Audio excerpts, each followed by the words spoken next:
할렐루야. 오늘도 우리 하나님 아버지와 주 예수 그리스도로부터 은혜와 평강이 여러분의 삶과 가정 위에 함께하기를 축복합니다.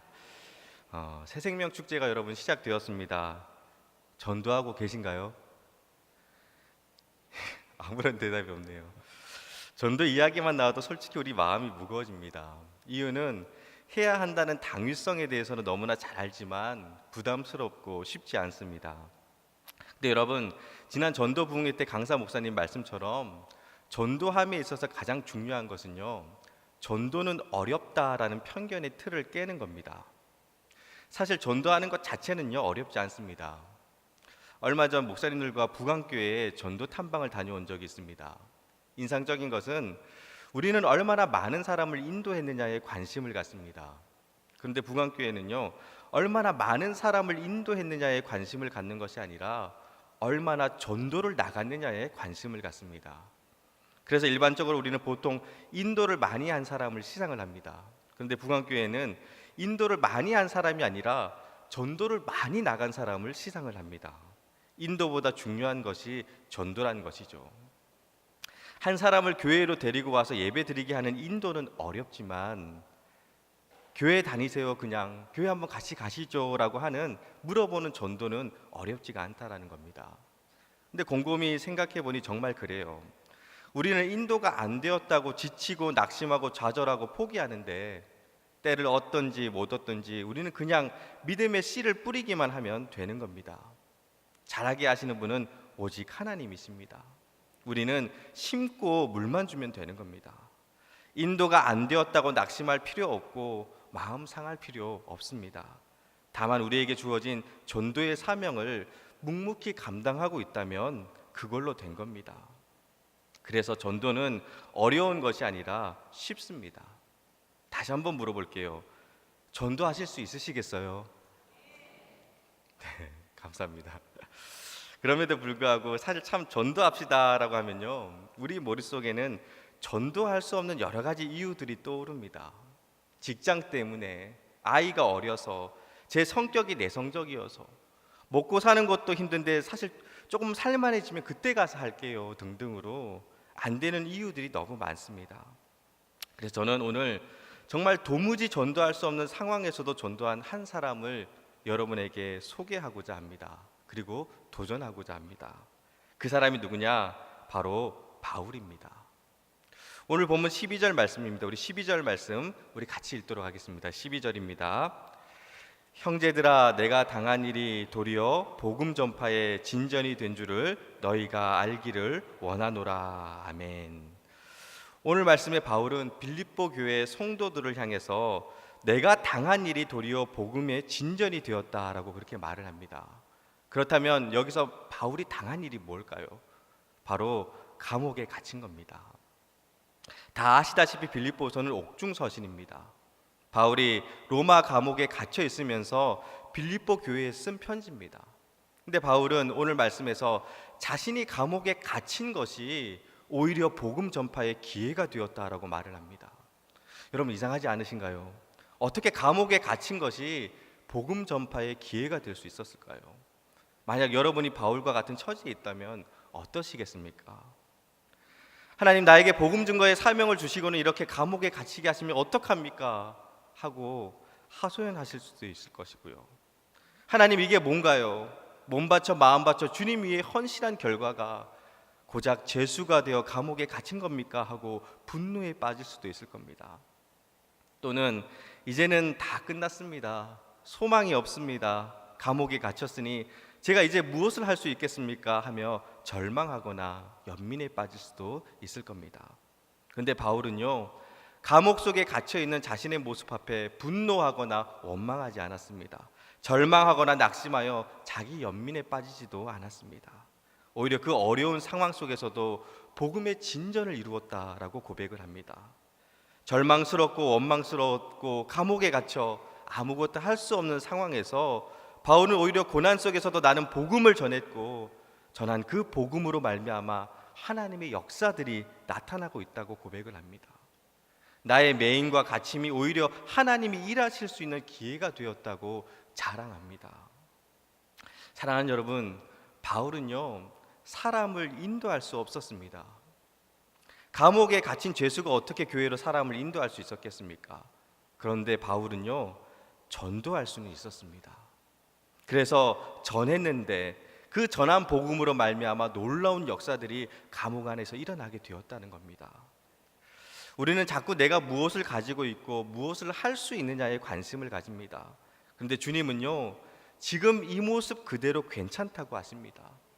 심지어 감옥에 갇힌 신세와 같이 깨어지고 무너지고 넘어져 아무것도 할 수 없을 것 같은 그런 연약함 속에서도 주님을 향한 믿음만 있다면 하나님은 그 믿음을 통해서 일하시는 분인 줄 믿습니다. 그리고 더 놀라운 것은요, 우리의 연약함을, 우리의 가난함을, 우리의 무너짐을 자랑하게 함으로 오히려 그 연약함을 들어 하나님의 역사를 이루는 전환점으로 삼으신다는 겁니다. 자, 여러분 한번 생각해 볼게요.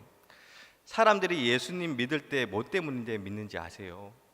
내가 예수 믿어 로또 받았다고 한다면 정말 사람들이 구름대처럼 막 몰려와서 예수님 영접할까요? 예수님 안 믿고도 로또 받은 사람 많습니다. 아니면 내가 예수 믿기 전에는 우리 애가 성적이 별로 안 좋았는데 예수 믿고 기도했더니 우리 애가 명문대 합격했다라고 간증하면 그 간증 때문에 자녀들을 교회로 보낼까요? 아닙니다. 예수 안 믿어도 명문대 들어간 자녀들 많습니다. 그리고 지금껏 그런 간증들 우리는 수없이 들어왔습니다. 솔직히 지금까지 우리 그런 간증 얼마나 많이 들었습니까? 예수 믿기 전에는 참 어려웠는데 예수 믿고 나서 대박이 났습니다. 부럽죠. 그리고 나도 예수님 잘 믿어서 축복받아야지 하는 도전도 됩니다. 근데 여러분 이상한 것은요, 그 대박에 세상 사람들은 감동하지 않더라고요. 그리고 그런 대박을 꿈꾸며 교회에 나오신 분들은 금세 떠나버리십니다.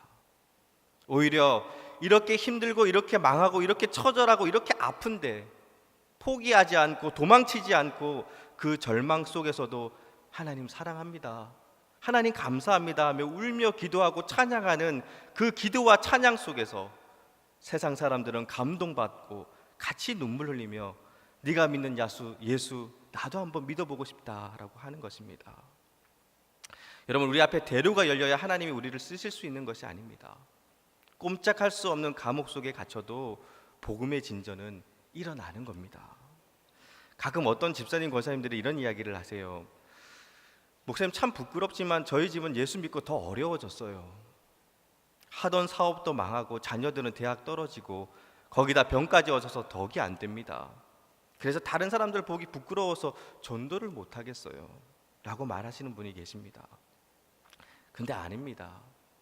오히려 그 아픔과 슬픔 다 끌어안고 이렇게 힘들고 아프지만 상황은 좀처럼 나아질 것 같아 보이지 않지만 그래도 주님 사랑합니다 라고 고백하는 그 진주 같은 고백에 사람들은 감동하는 겁니다. 사실 오늘 말씀에 나오는 진전이란 단어는요, 군사 용어입니다. 정확한 의미에서는 전진에 더 가깝습니다. 여기서 사용된 진전이란 단어는 로마 군대에서 특별히 공병대에서 쓰던 단어입니다. 모든 길은 로마로 통한다라고 할 정도로 로마인들은요, 길을 만드는 일에 열심이었습니다. 로마로부터 군대가 출발하면 출발하기 전에 항상 공병대가 먼저 가서 자기들이 가야 할 나라, 정복해야 할 땅을 향해서 힘을 다해 길을 내기 시작합니다. 이것이 바로 진전이라는 단어의 어원입니다. 그러므로 우리가 여기서 알 수 있는 것은요, 복음의 진전이라는 것은 대로와 같이 막힘없이 나가는 그런 개념이 아니라 도무지 복음의 능력을 나타낼 수 없을 것 같은 그곳에 믿음으로 나가는 겁니다. 더디 걸리고 고통스럽고 힘들다 할지라도, 설사 그곳에 아무도 간 적이 없는 곳이라 할지라도 믿음의 열정을 가지고 고통 속에서도 묵묵히 걸어가는 것, 길이 없으면 만들어서라도 나가는 것, 그것이 바로 복음의 진전이라는 겁니다. 감옥 속에 갇혀 있었지만, 그래서 아무것도 할 수 없을 거라 생각했지만 그곳에서도 바울은 복음의 진전을 이루어 나갔습니다. 그렇다면 어떻게 바울은 복음의 진전을 이루어 나갔을까요? 우리 13절 말씀입니다.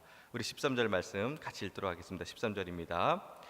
이러므로 나의 매임이 그리스도 안에서 모든 시위대 안과 그 밖의 모든 사람에게 나타났으니. 아멘.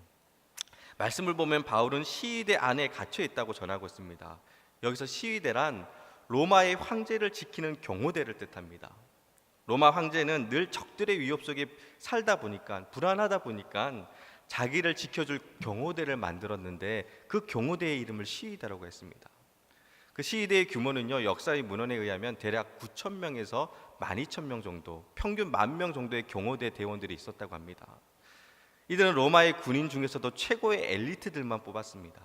소위 말해 얼짱 몸짱에다 머리 좋고 충성심까지 뛰어난 사람들을 뽑아서 시위대 대원으로 삼았습니다. 그래서 시위대에 속했다라는 것은 군인들 중에서도 엘리트 중에 엘리트였고, 그리고 이 시위대 출신 중에서 로마 최고의 장군들도 많이 나오게 되었다고 합니다. 근데 재밌는 것은요, 그 엘리트들의 호의 속에 바울이 감옥에 갇혀 있었다는 겁니다. 바울이 감옥에 와서 만난 사람은 삼류 잡범들이 아니라 로마 최고의 엘리트들이었습니다. 또 그 당시 바울과 같은 정치범들은 그 영향력을 차단한다는 취지에서 시위대 안에 갇혀 있을 때 시위대원 2명과 함께 수갑을 양쪽에 채웠다라고 합니다. 그러니까 양쪽에 시위대원들과 수갑을 함께 채웠다고 합니다. 거기다가 그 사람이 갇혀 있는 동안 누구에게도 영향력을 주지 못하게 하려고 앞뒤로 2명의 감시자를 더 세웠습니다. 그래서 바울은요, 늘 4명의 시위대원들과 함께 했습니다. 하루 종일 있으면 힘드니까 6시간씩 4교대로 했다고 합니다. 자, 그렇다면 여러분, 여기서 문제입니다. 바울이 하루에 만날 수 있는 사람이 몇 명이었을까요? 네, 4명이었고 4교대, 4 곱하기 4는 16입니다. 16명. 하루에 바울은요, 16명의 시위대원들과 함께 했었다는 겁니다. 그리고 바울이 2년 동안 감옥에 갇혀 있었으니까 바울이 감옥에 갇혀 있는 동안 만났던 시위대원 원수는요, 하루에 16명, 1년은 몇 명인가요? 365일. 그리고 2년이니까 16 곱하기 365 곱하기 2. 이거 맞추시는 분 선물 드립니다. 제가 계산해 보니까 11,680입니다. 곧 바울이 2년 동안 갇혀 있으면서 만났던 시위대원 수가요, 11,680명이라는 겁니다. 자, 그럼 다음 문제입니다. 바울이 그 시위대원들과 함께 있을 때 뭐 했을까요? 바울이 뭐 했을까요? 4명이니까 멤버가 딱 좋다고 1명은 광팔고 3명이서 고습 쳤을까요? 아닙니다. 뭐 했을까요? 전도한 겁니다. 복음 전한 겁니다. 자기를 차단하기 위해 묶여있는 사람들에게 오히려 복음을 전했다라는 겁니다. 전도한 겁니다. 그리고 그렇게 바울이 전한 복음을 통해서 시위대 안에서 그리고 밖에서 주님을 영접하는 사람들이 생겨나고 그렇게 복음의 진전을 이루게 된 겁니다. 하루에 16명씩 만날 때마다 6시간씩 갇혀 묶여 있을 때마다 낙심해 있었던 것이 아니라 오히려 그것을 복음 증거의 기회로 삼았습니다. 내가 어쩌다가 이렇게 4명에게 갇혀 꼼짝달싹도 못하는 신세가 되었나 하며 신세 타령한 것이 아니라 하나님이 이 시위대원 4명을 나에게 보내주셨구나라고 생각했습니다. 그러다 보니 그 매임과 갇힘이 오히려 하나님이 주신 복음 증거의 기회가 되었습니다. 그 감옥이 낙심의 자리가 아니라 사명의 자리가 되었습니다.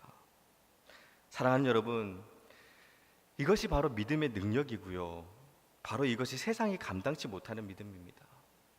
복음 전한다고 감옥에 가둬놨는데, 그리고 복음 전하지 말라고, 전도하지 말라고 로마의 최고 엘리트 군인들을 붙여놨는데 그들을 다 전도해버린 겁니다.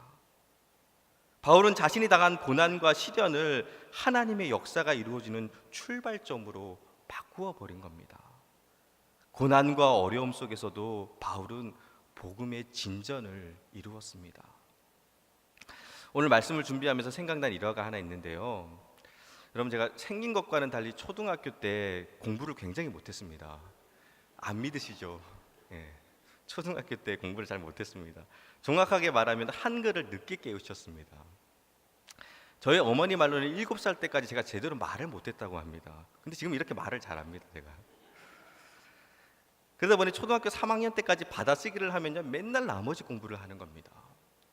10문제 중에 2문제 이상을 맞춰본 적이 없습니다. 근데 그때 당시에 한글을 늦게 깨우쳤지만 잔머리는 굉장히 잘 돌아갔습니다. 나머지 공부를 하면 어떻게든 빨리 숙제를 다 해서 검사 맞고 집에 갈 생각을 해야 하는데 저는 아예 공부를 안 했습니다. 왜냐하면 오후 5시 30분까지만 기다리면 선생님이 퇴근하시거든요. 굳이 머리 쓰며 공부하지 않아도 5시 30분까지만 기다리면 자연스럽게 집에 갈 수 있는데 왜 힘들게 머리 쓰며 공부합니까? 그래서 아예 대놓고 안 했습니다. 그래서 저는 3학년 때까지 늘 담임 선생님과 함께 퇴근했습니다. 그래도 당사자인 저는 괜찮아요. 저 때문에 저 공부 가르쳐 주기 위해 함께 우리 반에서 남은 1등이었던, 이제 그때는 그렇게 나머지 공부를 했습니다. 공부 못하는 나머지 공부하는 학생이 있으면 공부 잘하는 애를 하나 붙여줘요. 그래서 공부 가르쳐 주라고. 근데 저는 괜찮았는데 제 짝으로 남은 우리 반 1등, 그 이름이 아직도 기억납니다. 이름이 장지영인데 그 아이는 무슨 죄가 있습니까? 저 때문에 그 애도 매일 5시 반까지 남아 있어야 되는 겁니다. 이건 실화인데요.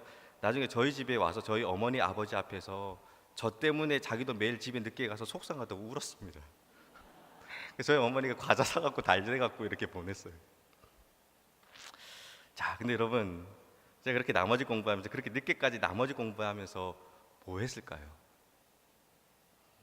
나머지 공부하면서 뭐 했을까요? 공부는 아예 할 생각도 없었으니까 뭐 했을까요?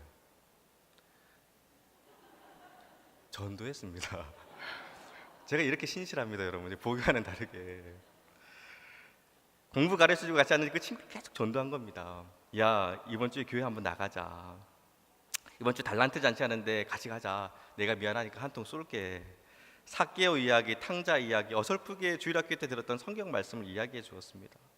그렇게 복음의 진전을 이루어 나갔던 겁니다. 그 친구가 교회 나왔을까요? 안 나왔을까요? 나오는 겁니다. 여러분, 나오죠. 매일 3-4시간씩 같이 있으면서 복음 전했는데 나올 수밖에 없는 겁니다. 비록 저 때문에 고생은 했지만 저 때문에 생명 되신 예수님을 알게 되었으니 저는 오히려 그 친구가 수지 맞은 거라고 지금도 그렇게 생각을 하고 있습니다. 얼마 전에 진짜 만났는데요, 그 친구를. 수원에서 피아노 학원을 운영하고 있더라고요. 그리고 덧붙여 한 말이, 야, 너 때문에 예수님 믿어서 지금 교회에서 반주자로 헌신하고 있다라고 그렇게 이야기를 하더라고요. 그 말을 듣는데 좋더라고요. 특히 너 때문에라는 말이 제가 너무 행복했습니다. 저에게는 받아쓰기 못해서 나머지 공부를 한 것이 복음의 진전을 이루는 기회가 되었습니다. 사랑하는 여러분, 때로는 어쩔 수 없이 찾아오는 시련으로 인해 아무것도 할 수 없을 것 같은 상황에 처한다 할지라도 바라기는 그 상황 속에서도 복음의 진전을 이루어 나갈 수 있으시기를 축복합니다. 매인과 갇힘 속에서 살면서도 전진하는 사람이 있는가 하면요, 자유함 속에서도 매이고 갇힌 사람들이 있습니다. 바울은 묶여 있지만 자유로웠습니다. 그런데 오히려 자유로운 시위대 군사들은요, 바울을 묶고 있었지만 오히려 바울에게 묶여 있었습니다. 이것이 바로 하나님 사람들이 가지고 있는 삶의 차이점이고 능력이라고 믿습니다. 여러분, 새들을 한번 보시길 바랍니다. 땅의 관점에서, 달리기의 관점에서 새들을 바라본다면 새들은 루저입니다. 가늘고 연약한 그 다리 갖고 뭘 할 수 있겠습니까? 그래서 우리가 세 다리 그러잖아요. 그 연약한 다리를 가지고 얼마나 뛸 수 있겠습니까? 땅의 관점에서 그 연약하고 가벼운 다리는요, 저주요 절망일 것입니다. 그리고 그 날개는 거추장스럽게 그지없는 겁니다. 그러나 하늘의 관점에서 보면요, 가늘고 여린 세 다리일수록 은혜입니다. 왜냐하면 크고 무거운 다리는 오히려 하늘을 나는 것에 방해가 되기 때문입니다. 그리고 땅의 관점에서 거추장스러웠던 날개는요, 가장 귀한 축복이 됩니다. 우리가 땅의 관점에서 쳐다보면 저주가 될 수 있는 것도 하늘의 관점에서 바라보면 축복의 통로가 될 수 있다라는 겁니다. 두 손에 수갑을 차고 언제 죽을 줄도 모르는 사형수 바울, 분명 세상의 관점에서는 루저여 실패자일 것입니다. 그러나 하루에 16명의 로마 최고의 엘리트인 시위대원을 만날 수 있고 그들을 향해 마음껏 복음을 전할 수 있었던 것은 하늘의 관점에서는 기회요 축복이었던 겁니다. 여러분, 혹시 지금 고난과 아픔 중에 있으신 분 있으신가요? 바라기는 땅의 관점으로만 바라보며 원망하고 낙심하는 것이 아니라 그 아픔의 자리에서도 주님을 의지하고 찾을 수 있으시기를 바랍니다. 그리고 하늘의 관점에서 다시 그 고난을 바라보게 될 때 여러분은 분명 그 고난 속에 담긴 하나님의 계획과 사명을 발견하실 수 있으실 겁니다. 그 상처와 아픔이 하나님이 나를 못 쓰는 이유가 아니라 그 상처와 아픔이 오히려 하나님이 나를 통해서 복음의 진전을 이루는 기회가 될 줄 믿습니다. 바울이 감옥 속에서도 1만 명이 넘는 시위대 뜰 군인들과 그 가족에게 복음의 진전을 일으킬 수 있었던 것은 바울이 잘나가고 훌륭했기 때문이 아니었습니다. 그가 가지고 있던 로마의 시민권 때문에, 그가 배웠던 가말리엘 학파의 학위 때문이 아니었습니다. 오히려 갇힘과 매임 속에서 눈물로 짜내었던 그 믿음의 진주를 사람들이 보기 시작했을 때 복음의 진전을 이룰 수 있었던 겁니다. 사랑하는 여러분, 우리 하나님 무엇을 쓰시겠습니까? 내가 이루어 놓은 내 업적과 성과들로 쓰시는 것이 아닙니다. 내 잘난 학식과 언변의 사람들은 감동하는 것이 아닙니다. 내가 힘들고 아파서 처절하게 울고 있을 때 나에게 오신 예수님, 비록 상황은 바뀌지 않았지만 내 눈물 닦아주셨던 그 예수님의 손길에 대한 기억과 그 은혜에 대한 그 진실한 고백에 사람들은 감동하는 겁니다. 말씀을 마무리하겠습니다. 고등학교 때 제일 친한 친구였던 누나의 시아버님이 교회를 개척했습니다. 고등학교 때 제일 친했던 친구의 누나의 시아버님, 관계가 조금 복잡하죠. 장로교였는데 교직에 계시다가 늦은 나이에 하나님의 부르심을 받고 신학 공부를 하고 교회를 개척하셨습니다. 그 친구 때문에 몇 번 그 교회에 나간 적이 있습니다. 세상적으로는 학교 교장 선생님으로 인망과 덕망도 있으셨던 분이셨고, 또한 교회에서 장로님으로 섬기셨고, 또 목회자의 가족에 있는 신실한 집안이었기 때문에 누가 생각해도 목회 잘 하실 거라 생각을 했습니다. 권사님이셨던 사모님도 너무 좋으신 분이시고, 정말 장로님으로서의 인생의 연륜과 경험들, 그리고 또 교육자로서 가르칠 수 있는 능력과 또한 목회자 집안이었기에 누구보다 교회를 잘 알고 잘 하실 거라 생각했습니다.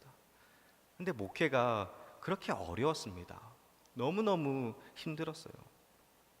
교회 안에서 다툼이 일어나고 상처받고 상처 주고, 그래서 시험 들어 교인들은 떠나가고 힘든 시간을 보내셨습니다.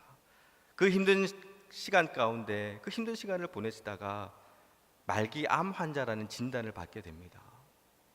말기 암 환자로 시한부 인생을 선고받고 이제는 아무것도 할 수 없는 그 병실에 계시면서 이제 마지막을 정리하신다고 교인들마다 한 사람 한 사람 부르시는 겁니다.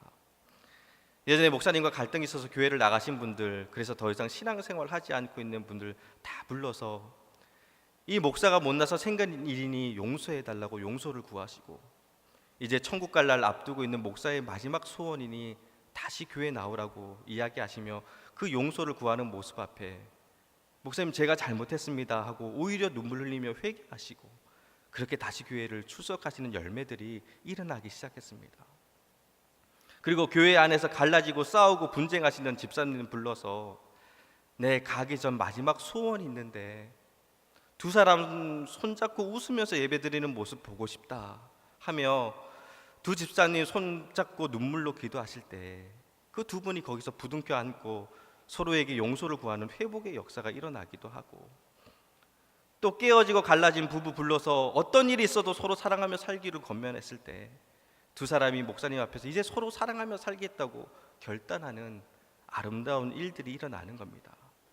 그리고 찾아오는 아이들마다 믿음으로 축복하며 안수기도해 주시는데 이 일로 인해 오히려 더 큰 회복과 부흥의 역사가 일어났다고 합니다.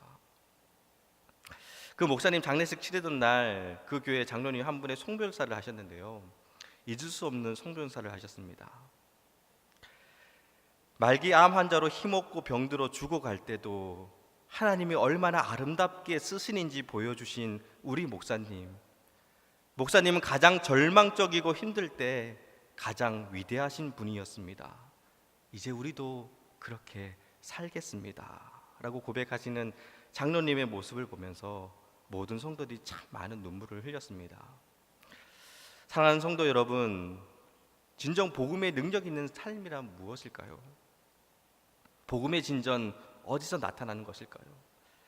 이제 다 끝났다고 생각되어지는 그 마지막 순간에도, 또 무너지고 깨어지고 넘어진 그 자리에서도 주님만 바라고 다시 일어설 때 주님은 그것에서 놀라운 역사를 일으키시는 분인 줄 믿습니다.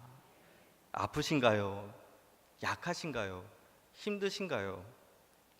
그것이 바로 하나님이 여러분을 쓰실 수 있는 이유가 됨을 믿습니다. 왜냐하면 우리가 약할 때 우리는 주님 때문에, 주님으로 인해서 강해지기 때문입니다. 그리고 오래 한 목회는 아니지만, 그리고 지금껏 한 목회보다 앞으로 남아있는 목회가 더 많지만, 목회를 하면서 깨닫게 된 놀라운 은혜가 있습니다. 그것이 무엇이냐?